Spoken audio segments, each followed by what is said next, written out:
जय जगन्नाथ सांग मैंने आज सन्ध्या बस कम करता से टाइम कि जीवन भाई आसिक पहुँचीगले कहले चलो टे जा बुलाबुली करने कहीं बहुत दिन है आम राति जाइनु कुआडे बुलाबुली करने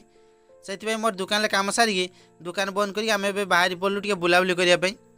एबे प्राय राति 10:30 पाखापाखि हम कहीं सब दुकान पाती बंद हो गला यही रास्ता दिखे आगुरी राति 9टा बेलू जावाई डर लगुला कहीं कुआडे लाइट लगी नाला एबे एनएसी है पाखु सब लाइट लगगला एबे आम आसिक पहुँचीगलु रेमुणार हाथियान छक कालिया दुकान पाखे से टाइम कि पुष्पा ही सब गाड़ी गुड़ा जाऊला एबे आम आसिक दुकान ले ऑर्डर करदेलु बिरयानी बिरयानी भी आसिक पहुँचीगला ता बास्ना किंतु बहुत सुंदर थिला तार बास्ना भी जमती थिला तार टेस्ट भी सेमती लगुला आम बिरयानी खाई पेमेंट करके घर को जा टाइम रे किना मेघ पूरा जोरसोर पार्टी देगला जहाँफल कि आमको मेघर उदा हो घर को जावाई पड़ला।